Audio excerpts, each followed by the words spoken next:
a parade for Selke votes. They throw parades for teams that win. Mm-hmm. So as long as Vladdy's pulling his weight and the team wins, we're not really going to, I don't know, we're not going to disparage it. The team is winning. It really gets exposed if the team, comes out in the second half here and doesn't win. And all of a sudden it's like we're a month down the road and they're 5 games back of the Yankees. And it's like, well, you're not climbing out of that unless Vladdy goes on a heater now. But look at Aaron Judge, what he's doing in New York. He's hitting, and the team has won quite a bit with him there. Yeah, no, exactly. That's what's going to be needed. And ultimately, I think the Blue Jays are in a position here, and Keegan was talking about it yesterday, where you need to be aggressive and be greedy and be thinking of running away with the division. Don't just hold on with a 2-game lead over the Yankees. Chase 93 wins, 94, 95 wins. Try to really secure your spot, and not only by winning the division, but maybe your top 2 seed in the American League, then you avoid the wild card round altogether. I mean, that's where Vladdy factors in. Like, everything just continues to move.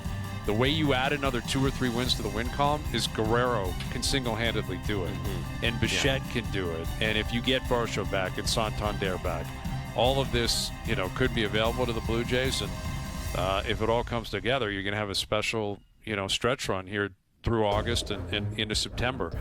All right, Week 7 of the CFL beginning tonight.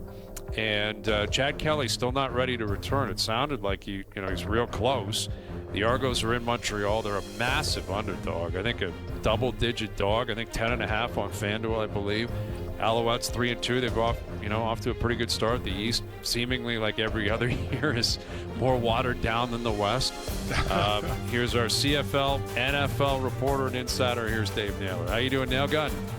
Hey, Bryan. You mentioned the West dominance over the East in the CFL. This is one of these things that I always get asked about, like why? And I have no answer. I've tried to answer it a million times. There was a period in like the last 4 or 5 years where, like, for a year, remember when the Golden State Warriors were just rocking, like just steamrolling everybody? Like, there were complaints that the NBA had become non-competitive because of the Golden State Warriors, right? Around that time, for about a year and a half, the West had a higher win percentage against the East in the CFL than the Golden State Warriors did in the NBA. Wow. Wow. I can't, and I can tell you why Golden State had that win percentage. I can't tell you why CFL West did. I'm not sure either, and yet you get to the Grey Cup, and, the Argos would sneak in a win, and, it would obviously, you get to a 1-game playoff, and anything can happen. And even in the West, with that being the case, like the depth, it seems like Winnipeg has just been the pace car for so long. But you look at the Argos, and, there's been a lot of discussion about how many guys they've lost, and especially on the defensive side of things. And they're 1-4. They're in tough. They're waiting for Kelly to return. As we said, the East, it does not appear as if anyone's going to run away with this. It's still possible. It's early in the season. But what do you think the Argos are thinking right now? Like, what is a reasonable expectation for them the rest of the way? And do you think they can get to a point in the season where they feel comfortable they can and will make the playoffs? I think we're really on the Chad Kelly train here. And, from my latest information at the start of the week was, Chad Kelly was, running Skelly, but he still wasn't running team drills. So I'm not sure it's like that close. It may still be a little while away, based on what he's doing in practice. And look, this is kind of deja vu for the Argos, right? Because they missed Kelly for half the season last year because of the suspension. But here's the difference. And Nick Arbuckle, basically was the guy last year like he has been this year. Here's the difference. Last year, their defense was playing pretty well, especially after the first month of the season. And it was also a scoring defense. They were getting like a pick six or a fumble recovery, forced fumble deep in territory. They're creating turnovers in short fields. So there's a lot of complementary football that the defense was providing to pick up an offense that wasn't really in sync.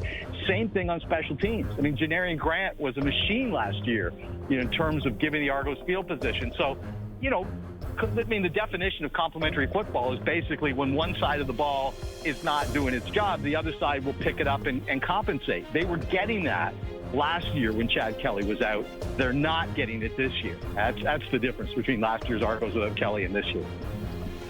What about down there in Hamilton? Are you liking what you're seeing from their quarterback play and enough from their defense?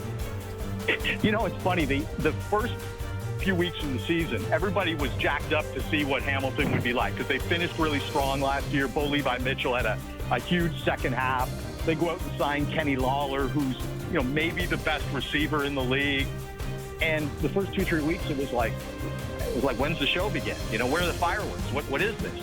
And the last 2 or 3 weeks, it's been a different show. I mean, Kenny Lawler is playing at such an exceptional level right now. I have to think of the last time we've seen a receiver in the CFL who's that dominant. And look, this guy was a big-time player in college. He played with Jared Goff at Cal, and he was a draft pick of the Seahawks, of course, former teammate of our friend Luke Wilson while he was with the Seahawks. And he's a guy who's had a lot of injuries, so he hasn't really put together that spectacular season. But the GM in Hamilton, Ted Gavaya, was the assistant GM in Winnipeg.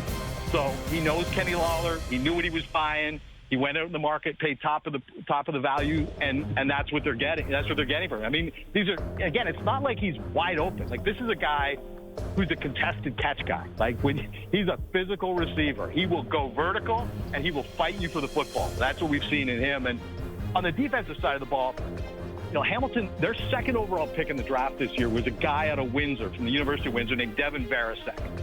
And he got a look-see in Indianapolis and was a little bit late for Ticat camp because he was kind of waiting to see if he gets signed in the NFL. But look, linebacker from U Sports to the CFL, especially middle linebacker, tends to be a very rare path. Like Mike O'Shea did it, 30 years ago, coming out of Guelph and was starting for the Ticats.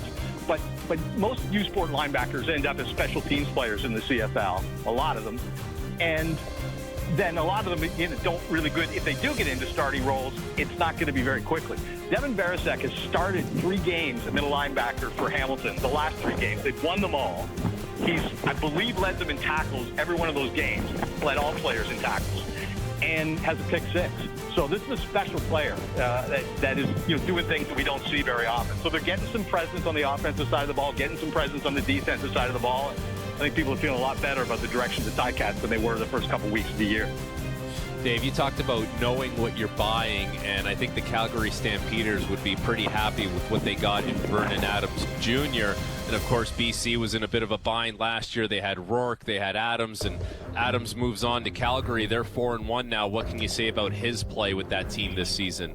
I'll tell you, the Calgary Stampeders must be looking at the stars going, what are the chances that when we bottomed out, and we're ready to retool the roster and change a bunch of the coaching staff and begin that rebuilding process and look for our next guy, that Vernon Adams is available. 31 years old, seasoned, proven. I mean, if it was anybody else but Nathan Rourke that with the opportunity to go to BC, Vernon Adams would still be their quarterback.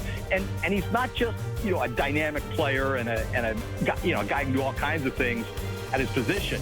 He's also a guy who sets culture. Everywhere Vernon Adams has been, he's been a leader. He's a guy who understands this league and kind of how to conduct himself off-season, in-season. I remember talking to Jalen Philpott, one of the Philpott twins, who was a free agent last year after starting 3 years with Calgary, and I was talking to him about, the decision to go back to the Stamps after, they kind of bottomed out last year.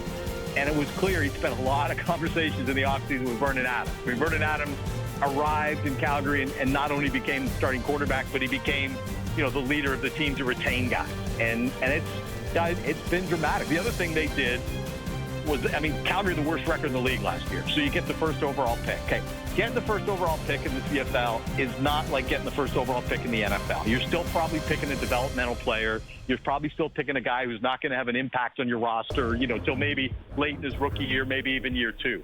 Well, they took a guy named Damian Alford, who played most of his college career in Syracuse. He was at Utah last year, was hurt all year. He had, I think it was like 6 for 1.